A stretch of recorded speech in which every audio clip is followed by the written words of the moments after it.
अच्छा, जो आप कह रहे हैं कि नून लीग तो ऑपोजिशन है, उन्होंने तो अच्छी खबर पर भी एतराज करना था। जो एतराज किया है शहबाज शरीफ साहब ने उस, और जो बुनियाद बना रहे हैं वो इस बात को बना रहे हैं कि 2018-19 यानी कि पीटीआई हुकूमत का जो पहला साल था उसमें भी आप लोगों ने ग्रोथ को बढ़ा चढ़ा के बताया। 3.3% आपने बताया ग्रोथ है, और बाद में जब रिवाइज हुआ तो स्टेट बैंक ने कहा कि ग्रोथ जो है वो सिर्फ 1.9% है। इस बात को बुनियाद बनाकर वो कह रहे हैं कि पहले भी झूठ बोला था और अब भी हुकूमत झूठ बोल रही है। मेरा ख्याल है कि ये लीडर ऑफ द अपोजिशन को इतनी गैर जिम्मेदार बात नहीं करनी चाहिए। पहले प्रोविजनल फिगर्स आते हैं और बाद में रिकनसाइल्ड फिगर्स जो होते हैं वो आते हैं, और वो जो पहले की फिगर थी वो भी हमने रिलीज़ की थी, बाद वाली भी हमने रिलीज़ की थी। अगर हमने झूठ बोलना होता तो बाद वाली में भी हम बोल सकते थे। और पहली बात यह है कि ये जो प्रोविजनल फिगर्स आती हैं, मिसाल के तौर पे नून लीग जब जा रही थी तो उन्होंने 5.8% का ग्रोथ प्रोजेक्ट किया प्रोविजनल फिगर्स के अंदर, लेकिन जब फिगर्स रिकनसाइल हुए तो 5.3 5.4 था। तो क्या अब मैं ये कहूं कि नवाज शरीफ साहब और इसहाक डार साहब झूठ बोल रहे थे?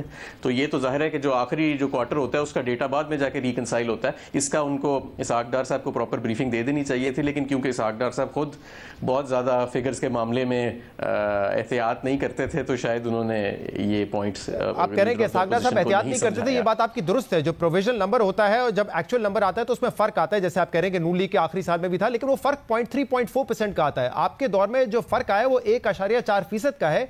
और हफीज शेख साहब जब फाइनेंस मिनिस्टर थे उन्होंने बाकायदा कहा कि इतनी बड़ी एनोमली नहीं होनी चाहिए और तारीख में हुई भी नहीं है। तो वो खुद एतराफ कर रहे थे कि इतना बड़ा फर्क नहीं होता कि 3.3% दिखाएं और रिवाइज करके 1.9% कर दें।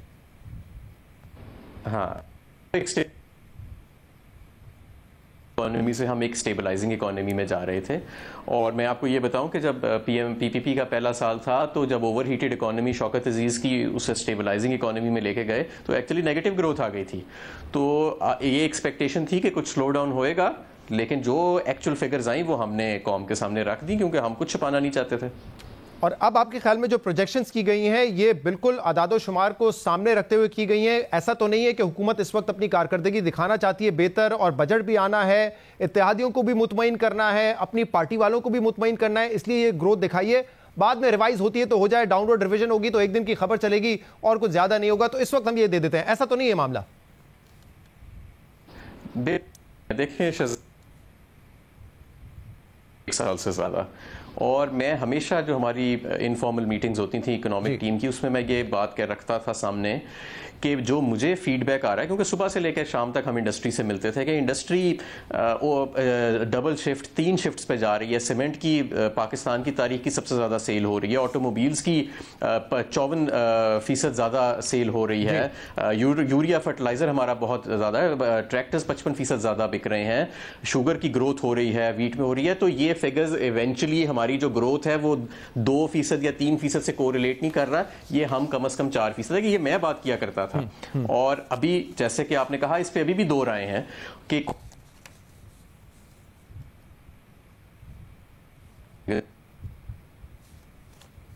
आपको क्या कि मार्केटों में देखेंगे तेजी है, इंडस्ट्री के अंदर तेजी है, इंडस्ट्री के अंदर जो तेजी है और जिसका मैंने जिक्र किया, हाउसिंग एंड कंस्ट्रक्शन 8.5% की ग्रोथ है।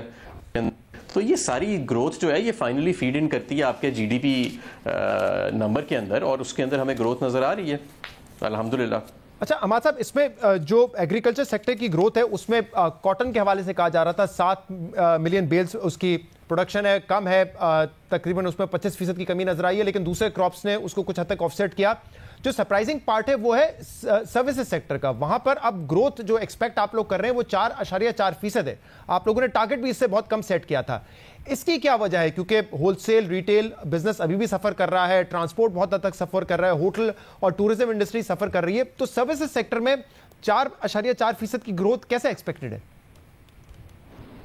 अच्छा, ये अगर आप नंबर्स को देखें ना तो आपको ट्रांसपोर्ट में भी ग्रोथ नज़र आएगी, और उसकी वजह ये है, और रिटेल सेक्टर के अंदर भी उसकी वजह ये है कि ये इनकंसीवेबल है कि इंडस्ट्री जो कि फीड इन करती है सर्विसेज सेक्टर को in terms of retail, in terms of transport, क्योंकि ज़ाहिर है जब सनत का पहिया चलता है तो उसको रॉ मटेरियल चाहिए, उसको फिनिश्ड गुड्स की शिपमेंट्स आउटवर्ड्स चाहिए, और एक्सपोर्ट्स में जब आपकी तेज़ी आती है, जैसे टेक्सटाइल सेक्टर में बहुत तेज़ी आई हुई है, IT एक्सपोर्ट्स में, तो ये सारी भी फीड करती हैं सर्विसेज के अंदर।